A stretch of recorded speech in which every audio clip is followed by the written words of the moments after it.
Luta. Teu dever é lutar pelo direito. Mas no dia em que encontrares o direito em conflito com a justiça, luta pela justiça.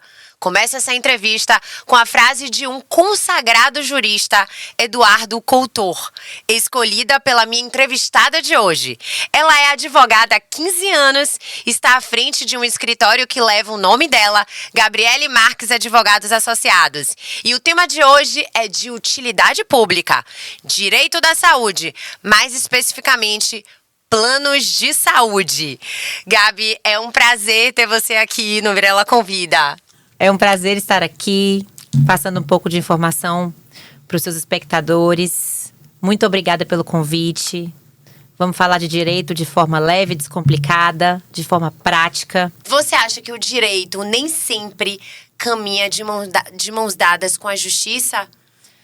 Eu escolhi essa frase porque eu acho que ela daria uma boa introdução ao tema que a gente vai falar hoje. As leis são feitas em cenários que são mutáveis o tempo todo. Então, às vezes, a gente tem hoje, aqui em 2023, o nosso direito protegido por uma lei que foi criada há 40 anos atrás, em outro cenário, com outras circunstâncias sociais. Então, o cenário do Brasil, um país que é de uma dimensão territorial gigante, muda o tempo todo. Nós mudamos de governo, nós mudamos de condições, né? A gente teve pandemia. Essa aqui é uma situação que demonstra uma mudança de cenário maior que essa. Então, o papel do advogado é entender se aquelas leis que estão vigorando no momento estão adequadas ao cenário que se apresenta para a pessoa que está sofrendo a constrição de justiça ou de liberdade. Então, eu escolhi essa frase porque a gente vai falar de plano de saúde e nós vamos falar de inúmeros problemas que os beneficiários estão tendo por conta de contratos que assinaram há 30 anos atrás, 20 anos atrás, e que agora os mesmos contratos estão sendo utilizados como fundamento para negar procedimentos, para reajustes abusivos. Então eu resolvi trazer essa frase porque eu acho que introduzi bem eu resolvi trazer essa frase para explicar um pouco desse cenário e dizer que nem sempre o que você assinou há 20 anos atrás tem que estar valendo hoje, porque todo esse cenário mudou. Me explica como funciona um contrato do beneficiário com o plano de saúde. O beneficiário pode contratar com o plano de diversas formas. Ou você é uma pessoa física contratando com um plano de saúde, que é uma pessoa jurídica. Esses são os contratos mais antigos, que a gente chamava de plano individual ou planos familiares. Ou você é uma pessoa jurídica contratando com uma pessoa jurídica, que é aquele plano que você tem que fazer para a sua família através da sua empresa. É um plano muito praticado hoje no mercado. Quase todos os planos de saúde não possuem mais contratos individuais ou familiares. Eles forçam você a abrir uma pessoa jurídica para contratar um plano. Ou você contrata um plano coletivo por adesão, que é quando você, por exemplo, se associa. Eu sou advogada, posso contratar um plano através da OAB. A OAB me representa, ela é uma coletividade. Eu vou contratar um plano, vou fazer uma adesão àquele plano que a OAB já tem. E então o meu plano vai ser individual, ele é para mim, mas ele é coletivo por adesão em sua natureza. Essas são as 3 formas de você contratar. Os planos individuais, os planos ligados ao seu CPF, eles são os planos mais seguros para o consumidor, porque eles são amplamente regulamentados pela Agência Nacional de Saúde. Ele é o plano que ele tem reajuste controlado por uma agência governamental. Ele é um plano que tem exclusão controlada.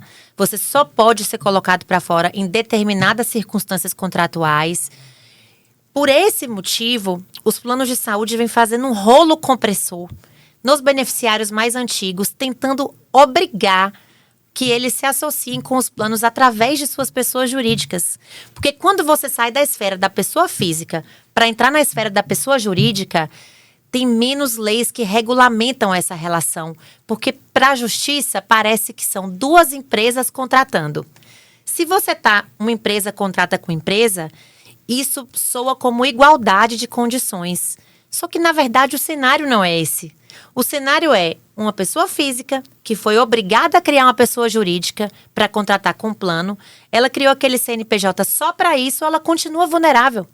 Ela continua pessoa física, só que o vínculo dela é pessoa jurídica, deixou de ser regulamentado e ela começa a sofrer diversos abusos por conta do plano de saúde.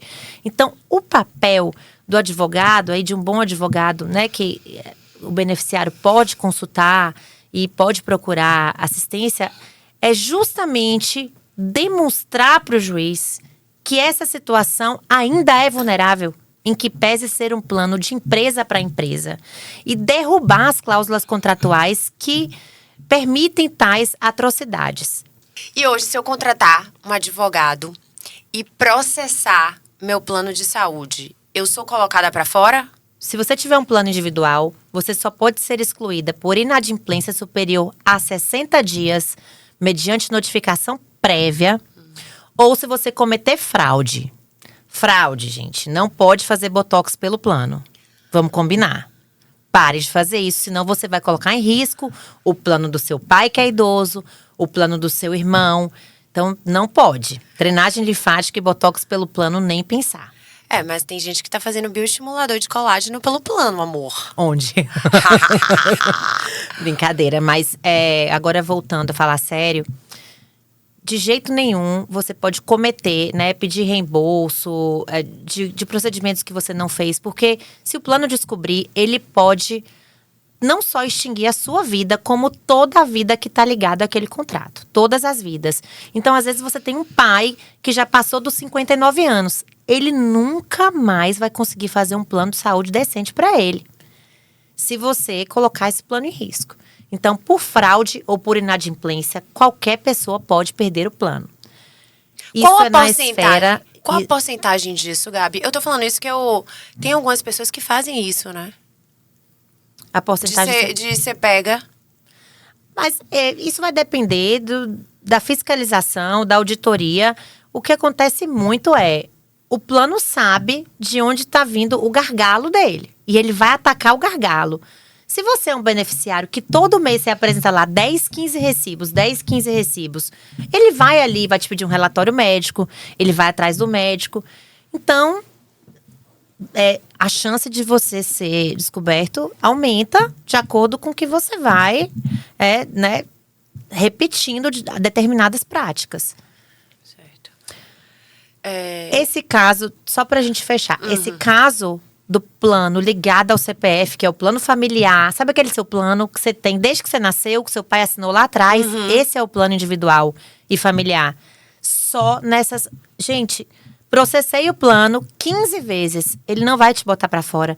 Não é em que pese ser uma relação privada que visa lucro, ela é regulamentada. Então existe uma agência que regulamenta isso, então que é a Agência Nacional. Então você prefere que faça um plano no CPF? Se você tiver seu plano pelo CPF, não perca, não saia, não troque. Mas por empresa é mais barato? Por empresa é mais barato, mas não, nem sempre. Porque o plano por CPF, ele tem o reajuste regulamentado. Você vai lá no site da ANS, pega a tabela de reajuste e vê de 10 anos para cá se o seu plano aplicou o reajuste que a lei determinou. Se ele tiver aplicado mais, você entra na justiça e faça valer os seus direitos com o contrato. Então, o plano individual sempre é uma boa opção. Se ele está muito caro, revise os valores. Entre com uma revisional, mas não perca o seu vínculo que você tiver por CPF. Quando você sai do CPF, vai para o campo da pessoa jurídica. Lascou. Primeiro, porque você já assina no contrato que a pessoa jurídica pode colocar para fora, que o plano pode colocar para fora a hora que ele quiser. Você já assina ali dizendo isso. Aí o que acontece? Você assina lá um contrato para você, para seu pai, para seu irmão, para seu filho. Um parente seu, Deus me livre e guarde, tem uma doença grave, um câncer. E começa a dar prejuízo, porque aquele núcleo familiar ali não vai mais dar lucro para o plano. É o tratamento caro. O que o plano faz? Notifica que você vai perder seu vínculo em 30 dias de acordo com o que está no contrato. Aí é a hora do desespero, porque quando você está mais precisando, quando você está num estado de vulnerabilidade gigante, com um familiar seu doente, vem um plano e quer excluir o seu vínculo. Por quê? Porque não é interessante para ele financeiramente mais. E ele já está explícito. Ou às vezes tem um familiar que está ficando idoso. Tem diversas circunstâncias. É nessa hora que você tem que chegar para um juiz, através de um advogado, e dizer: juiz, eu tenho um contrato aqui que fala que eu posso ser colocado para fora? Tenho. Mas eu estou vulnerável. O direito do consumidor, ele vem para proteger o consumidor diante de uma empresa gigante. Qual o poder que eu tenho diante de uma empresa de saúde gigantesca que tem milhares de vidas? Eu, Gabriele Marques. Ah, mas você é empresa. Empresa contra empresa. Não sou. Eu sou pessoa física contratando através de uma empresa porque não tive outra opção. Aí você demonstra essa situação de vulnerabilidade para o juiz e pede uma equiparação. Porque, olha, eu contratei um seguro. Seguro, por sua natureza, já é para te socorrer no momento que você mais precisar. No momento que eu mais preciso, seu juiz. Ele cai fora. Eu tô ficando na mão. O juiz vai lá, vai decretar uma nulidade daquela cláusula contratual e vai proibir que o plano te coloque para fora. Ele vai dar uma liminar, depois ele vai confirmar na sentença dizendo que o seu plano precisa ser mantido em todos os termos. Isso demora muito tempo? Não, porque se você demonstra que existe uma urgência que pode lhe causar um perigo de vida, porque assim, por sua natureza, essa questão já é urgente, porque você não pode ficar sem plano hoje. Se você não tiver um plano de saúde, você pode aqui quebrar um pé saindo daqui. Você não vai ser atendido no hospital particular se você não tiver plano. Tem hospitais que nem atendem mais de forma particular. Então, se você já fala para o juiz, ó, se eu ficar sem plano já é uma situação urgente, preciso ter plano de saúde. Isso já traz um dos requisitos para concessão de liminar, que é uma decisão provisória, que tem que sair até em 48 horas, que você tem que demonstrar o perigo, o perigo de demora. Ou seja, se essa decisão, seu juiz, ela vier só na sentença daqui 6 ou 7 meses, eu posso perder o meu maior patrimônio, que é a minha saúde e a minha vida. Então, o juiz vai ali, vai olhar e dizer, ó, eu vou deferir aqui provisoriamente para o seu plano ficar mantido. E lá na sentença, se tudo o que você me disser aqui no processo for verdade, eu vou confirmar essa decisão. E ela vai passar a ter validade jurídica até o final. Entendi. Então, não demora. Agora, eu contrato um plano há 15, 20 anos atrás, né? Exato. Assino um contrato. Ele pode me excluir de algumas coberturas? Vamos lá. Outra situação interessante que você trouxe. Teve uma discussão recente, né? A ANS, ela tem... A ANS, gente, só para definir aqui, é a Agência Nacional de Saúde. Uhum. Ela regulamenta a situação do beneficiário com plano. A ANS, ela tem um rol de procedimentos, a qual o plano deve cobertura mínima. Então, você vai lá na ANS hoje, se você digitar no Google, ANS, rol de procedimentos, vai abrir um quadro, você vai lá, pega o procedimento que seu médico lhe passou e digita, vai estar lá assim, cobertura obrigatória. O que é que a ANS fala? Que esse rol é taxativo. Mas o que é que os juízes entendem, o que é que a legislação, né, já teve uma lei nova já delimitando que esse rol não é taxativo, esse rol é exemplificativo. Né? Porque eu vou dar um exemplo, por exemplo. Quando uma mulher tinha um problema de útero há, sei lá, 10 anos atrás, o que se fazia, gente? Tirava o útero. Fazia uma cirurgia, abria uma mulher jovem, às vezes uma mulher que queria ter filho ainda, tirava o útero. Aquilo tem um preço para o plano de saúde. Hoje, a mulher tem um mioma. Você consegue ir com uma cânula dentro do mioma por vídeo, né? Faz um furo no umbigo da pessoa, não sei, gente, os médicos não me matem se tiver uma informação errada. Videolaparoscopia. Você leva lá um remédio dentro do mioma, aplica esse remédio e faz o tratamento. A mulher vai continuar com fertilidade, né? Ela vai ter o tratamento. O mesmo tratamento tem sido utilizado, por exemplo, em câncer. Não é todo câncer mais que é tratado com aquela quimioterapia convencional. Tem tratamentos que levam o remédio direto no tumor. Mas tudo isso é tecnologia nova. É tecnologia cara. Não tá no rol. Não tá no rol porque é o rol antigo. O rol é antigo. Como é que vai estar no rol se é um tratamento inovador? Então, você tem que chegar pro juiz e dizer, olha, a minha doença é essa. A minha doença, ela tem cobertura obrigatória. O CID dela tá lá como cobertura obrigatória. Essa doença, há 10 anos atrás, se tratava com esse procedimento aqui do rol. Mas agora não se trata mais com esse. Se trata com esse, que não tá no rol. O juiz vai lhe dar muito provavelmente, acertadamente, uma liminar deferindo para que o plano autorize o seu procedimento. Porque quem tem que definir o tratamento do paciente é o médico, não é o plano.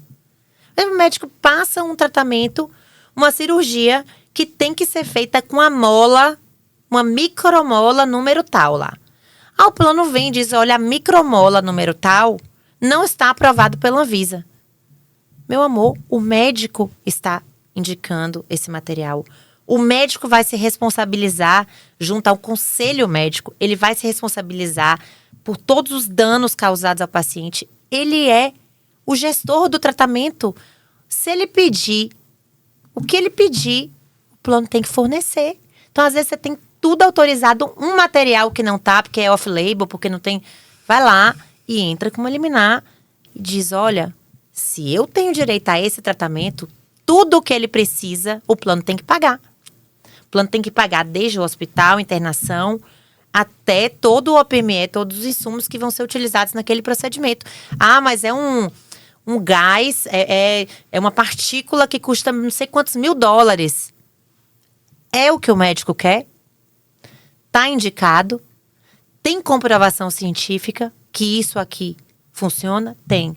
O plano tem que pagar. Ou seja, contrate o plano e contrate Gabi Marques. Porque é uma... Contrate um advogado de sua confiança. É uma briga constante. É uma briga. É uma briga, mas assim, nessa briga, qual é a sua arma? É o seu conhecimento. A Com sua certeza. informação. Por quê? As pessoas têm tanto medo. Doutora, eu não vou processar o plano, porque eu não quero perder meu plano. Você me fez essa pergunta no começo. Foi. As pessoas temem, porque elas acham que é uma relação que pode ser unilateral. E uma acaba rescisão sendo unilateral. uma relação abusiva. Não é uma relação abusiva. Totalmente. É uma relação abusiva, porque eles precisam cortar custos, precisam cortar gastos, e eles só vão fazer isso cortando as vidas mais caras. Agora eu quero falar de reajuste, que é o calo de muita gente. É, reajuste. Como a gente se defender dos reajustes abusivos? Reajuste vai ter, gente. Vai ter que ter, né? A gente vive num país com a inflação altíssima. Então, se você falar assim, o meu plano pode ter reajuste todo ano? Pode e vai. Tudo tem reajuste todo ano. Mas são abusivos exponenciais. Exato. Agora, que reajuste é esse? Se você tem um plano individual, você tem que entrar no site da ANS, pegar a tabela de reajuste ano a ano. Cola isso já, bota na sua pastinha de documentos. Toda vez que chegar seu reajuste, você vai lá e vai ver, ó. Por exemplo, acho que desse ano, salvo engano, é 15,5%. Então, você vai lá e vai dizer, olha, todos os planos que... Ele geralmente é de abril a abril. Todos os planos entre abril de 2023 e abril de 2024 vão sofrer reajuste na data do seu aniversário. E esse reajuste, ele já foi definido pela ANS. Além desse reajuste anual, que geralmente é o reajuste que vai cobrir o aumento dos materiais e medicamentos, é um ajuste que vai meio que amenizar os efeitos da inflação. Você vai ter o seu reajuste por idade, que também vai estar convencionado no seu contrato. Então, onde é que está a maior queixa que eu noto? O reajuste de 59 anos. Por quê? Porque tem o Estatuto do Idoso que diz que não pode mais haver reajuste após os 60 anos. Então, quando o plano chega nesse reajuste de 59, ele vem lá e fala, ó, é a última vez que eu posso reajustar por idade aqui. Eu vou colocar o maior que eu puder. Então, muito reajuste de 100%, 130%. E isso está previsto em contrato. Qual é o reajuste que vai se sustentar para um idoso que geralmente está aposentado no Brasil, onde o teto da aposentadoria, né, todo mundo sabe, é baixíssimo e o seu plano dobra de valor no momento que seu salário cai. Porque você às vezes ganhou bem e se aposenta mal. E o plano faz o quê? Dobra. Isso é insustentável. Então é outra situação. Aí você diz, Gabi, mas o meu plano não é individual. O meu plano é empresa. Então eles podem fazer o que eles quiserem, porque tem uma cláusula lá que chama sinistralidade. Ou seja, eles vão pegar... A gente tem aqui 30 planos ligados a esse CNPJ. Ó, gastou demais, o plano vai aumentar. É sinistralidade. Assim, se a conta não fecha, a gente aumenta. Então, aí você chega para o juiz de novo. Se o seu plano tiver menos de 30 vidas, se o seu plano foi feito para sua família, às vezes é um plano, por exemplo, até tem aquela empresa familiar, que são 2 irmãos numa empresa, aí que tem 5 funcionários e 5 familiares. Você vai chegar para um juiz, vai apresentar o seu contrato e vai dizer, ó, o meu plano, ele é um plano empresa, mas ele cobre a vida da minha família. Eu estou aqui numa situação vulnerável, os aumentos estão abusivos. Aí você mostra, enquanto uma pessoa que tem plano de saúde individual está reajustando 10, eu estou reajustando 15. Por exemplo, em outubro, o reajuste da ANS foi negativo. Por quê? As pessoas não usaram o plano de saúde na pandemia. As pessoas ficavam com medo de ir nos hospitais. Então, os procedimentos que a gente chama de eletivos caíram. A ANS mandou os planos baixar a mensalidade. Baixou menos 8,23%, se eu não me engano. Enquanto a ANS baixou o plano de saúde individual, os planos empresariais botaram um reajuste de 15%. Então, a gente chegou, né? Foi uma das teses que inúmeros advogados apresentaram e que, né, graças a Deus, os juízes acolheram. Vou dizer assim, ó, como é que essa conta aqui do plano empresa está certa? Se a ANS, que é uma agência nacional, que faz estudos, que faz perícia, que estuda os efeitos da inflação, que estuda os efeitos sociais, me diz que eu tenho que baixar meu plano 8%, por que que o plano da empresa tem que subir 15%? Eu quero equiparar, eu quero o mesmo tratamento, porque eu sou uma pessoa física vulnerável presa nesse contrato. E aí o juiz manda equiparar, você baixa o plano, aplica esse reajuste do plano individual e ainda consegue reembolsar os valores que você apagou maior nos últimos 3 anos.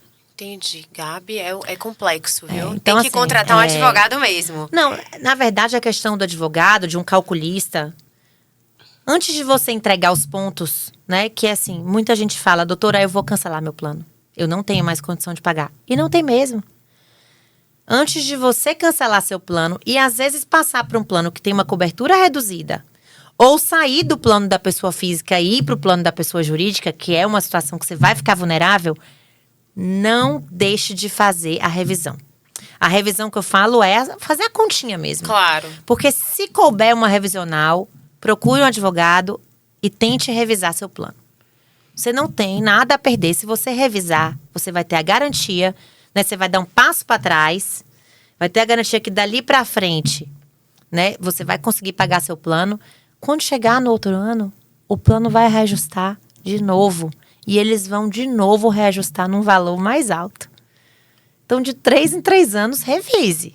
Dê uma olhada se você não tem um direito ali sendo atropelado para que você possa lutar. Porque senão você vai acabar com um plano, quando você tiver 59 anos, insustentável. Vai perder o direito de revisão, que você vai perdendo, né? A cada 10 anos que passa. O direito de revisar é de 10 anos para cá. E o direito de restituir é de 3. Ah, isso é importante. Então, o direito de revisão é 10 anos. E o de restituição é de 3, né? A prescrição é trienal. Então, você vai perdendo esse direito de acordo com que ele vai ficando para trás. Se você tem que revisar para ser o ponto de partida. E esse, por último, e não menos importante, essa questão do idoso, né? Nos 59 anos, se você teve um reajuste que foi superior a 30%, você pode conseguir baixar. Porque muitas decisões acataram 30% como um valor razoável para o último reajuste. Então, você teve um reajuste de 80%, ele pode cair para 30%. E nesses planos mais antigos, os filhos têm direito de ser dependentes mesmo depois de adultos? Essa questão é bem importante da gente falar, porque essa semana vários clientes antigos do escritório vieram à tona, né, trazendo essa problemática. Doutora, meu filho está no plano comigo há muitos anos, meu filho já tem 40 anos e ele recebeu uma carta essa semana dizendo que o plano dele vai ser cancelado porque ele não tem mais condição de dependente. Então vamos lá, gente. Você tem um contrato com o plano que vai elencar as condições gerais do plano. Lá neste contrato tem que estar previsto expressamente que o dependente vai ser excluído em tais condições. Os contratos mais antigos não possuem essa previsão. Então, essa é a sua primeira carta na manga. O contrato não prevê, não pode aplicar. Qual é a segunda questão? Às vezes, está previsto lá que com 25 anos o filho vai ser excluído. O filho tem 40. Eu vou excluir agora. São 15 anos que se passaram sem a exclusão desse dependente. São 15 anos que geraram nesse dependente uma expectativa de que ele não seria colocado para fora. E privaram ele da oportunidade de ter contratado um plano há 15 anos atrás, em condições muito melhores que ele contrataria agora. Então, o ato do plano de colocar esse dependente para fora agora, ele é abusivo. Porque ele está deixando o beneficiário numa condição de vulnerabilidade, numa condição de uma desvantagem. Ele não vai conseguir, com 40 anos, contratar um plano tão bom quanto o que ele tem, que é ligado à vida dos pais dele. Então, é outra questão que você pode entrar na justiça, alegando, que não tem previsão contratual, portanto, é ilegal a exclusão, ou 2, que tem previsão, mas que essa cláusula hoje deveria ser anulada por todo esse cenário que eu coloquei. Porque o cenário há 23 anos atrás era outro. Você era excluído do plano e você conseguia contratar um plano amanhã. Hoje não. Se esse dependente for colocado para fora, ele tem que criar uma empresa, ele tem que ter mulher e filho, porque ele precisa de 3 vidas para poder constituir um plano novo. Ele vai ficar sem assistência. Ele não tem como contratar outro plano. E outro cenário, se por acaso a pessoa morrer, a família perde o plano? Não perde. Se o titular do plano morrer, o dependente tem o direito de permanecer no plano, né? A ANS regulamentou isso recentemente, é uma questão nova, mas se você tem um plano ligado à vida de seus pais já são idosos, na falta deles, se o plano for cancelado, você também tem o direito de permanecer nesse plano. Procure os seus direitos. Show de bola, Gabi. Gabi, vou dar uma paradinha para falar do meu patrocinador master, a The Pharmacy. E vou te dar um presente também. Ai, adoro! Olha só, gente. Temos aqui um chocolatezinho maravilhoso. Light? É super light, né, produção? 70% cacau. E ele tem vários ativos incríveis para pele. Você vai perder a vontade de comer doce. É incrível. E também creme para as mãos de pêssego. É incrível esse creme aqui. Eu adoro. The Pharmacy, farmácia de precisão com excelência.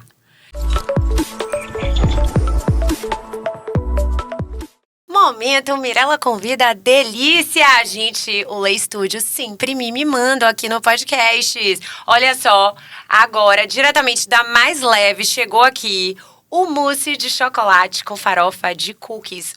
Delícia! Fácil, prático pra você ter na sua geladeira. Não engorda, é light.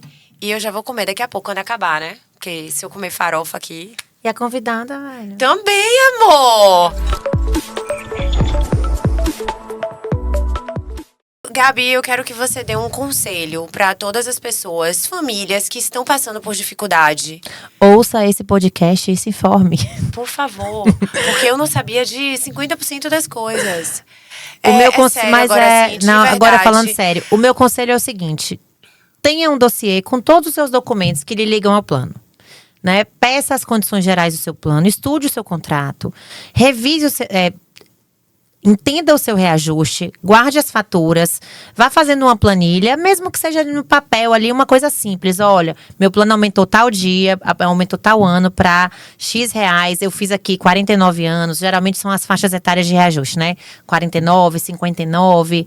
Então, Entenda, faça um dossiê, guarde esses documentos. E quando você sofrer qualquer tipo de arbitrariedade do seu plano, né, uma exclusão, uma negativa, procure saber se aquilo é válido. Procure saber se não tem um direito seu ali ficando para trás. E se tiver algum direito seu, se tiver acontecendo essa supressão, procure um advogado, né? Entre na justiça, você não vai perder seu plano. O que você tem que fazer é lutar para ficar no seu plano. Porque hoje em dia, se você perde seu plano, você não consegue fazer outro. Tem que entender que essa relação, ela é uma relação de mão dupla. Não é o plano ditando as regras e você se submetendo. Por mais que eles entendam e queiram fazer que aconteça dessa forma, você, como consumidor, está protegido por uma legislação que vai proteger a sua condição de elo mais fraco nesse vínculo. Então, vá na internet mesmo, tem vários escritórios que fazem os informativos, né? Coloque ali no site da ANS, também tem um campozinho para você buscar. Se você digitar o tema, vai ter todas as resoluções ligadas àquele tema. Não é difícil de entender. Não é lei só para advogado. São, às vezes, súmulas de 2, 3 linhas que vão lhe dizer se aquilo que está acontecendo realmente é o que pode ser praticado. E se informe, entre no Instagram de alguém que trabalhe com isso, mande um direct, mande um e-mail, né? Que a pessoa vai te responder. Por quê? Se você ficar parado, você vai sofrer o rolo a compressor. consequência. Você vai sofrer o rolo compressor, né? Lute contra o rolo compressor. Show de bola, adorei. Você volta aqui para falar de outros assuntos de direito. O que é que você acha? Sim, porque a gente não trabalha só com direito da saúde, Pois é. né? A gente também tem outros ramos de atuação. Trabalhamos com assessoria de empresa, sucessão patrimonial. A gente também é um tema interessante, né, pra gente falar, porque ninguém gosta de falar sobre a morte e sobre dinheiro, né? São temas que às vezes incomodam. A gente pode fazer outro bate-papo aí sobre isso. Aí, em breve, você volta. Obrigada, adorei ter você aqui Nada, nos eu que agradeço o estúdios, Lê convite. Estúdio. Agradeço o convite, o Lê Estúdio ficou lindo. Super agradável, né? Decoração incrível, nem sei quem fez. Ah, ela arrasa demais. E gostei da entrevista também. Foi fácil, né? Falar de direito assim de uma forma descomplicada. Eu espero que tenha ficado também, né? Com essa clareza para quem tá do lado de lá nos escutando. Com certeza. Eu entendi tudo. Que bom. Eu tenho certeza que todo mundo vai entender também. Obrigada, Obrigada a Gabi. você pelo convite. Adorei. Sucesso. Pra gente.